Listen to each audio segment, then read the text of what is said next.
Non, juste peut-être pour rappeler, d'abord merci de votre introduction à la réponse, Madame la Présidente, parce que moi j'adore les vœux et les postures en séance. Ce serait bien que celles et ceux qui les produisent mettent de l'huile dans les rouages et participent plutôt à nous aider à co-construire ce financement plutôt que les joutes auxquelles on assiste assez régulièrement dans les médias. Alors des assises du financement, on a déjà eu ces débats-là, me semble-t-il, notamment pour avoir des demandes concrètes. Il y a eu des rapports publics qui ont été partagés avec l'IPR en mars, puis avec l'IGF et l'IGED en juin 2023. Je me permets de rappeler que la présidente, qui a bien mouillé la chemise sur le sujet quand même, a trouvé un début d'accord avec le gouvernement qui pérennise un juste partage de l'effort de financement, 52,5% pour les entreprises, 47,5% pour les collectivités et les usagers. Et elle défend depuis des mois un juste partage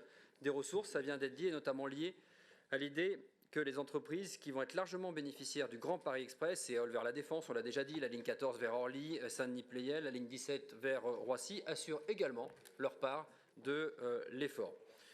Alors en réponse, puisque c'est la majorité présidentielle qui s'exprime, nous attendons du gouvernement qu'il s'inscrive et qu'il inscrive au projet de loi de finances de 2024 les recettes fiscales nécessaires à IDFM, puisque vous le savez, IDFM présente un besoin de financement de 800 millions d'euros en 2024 pour payer l'exploitation des nouvelles lignes du Grand Paris et les surcoûts liés aux Jeux Olympiques.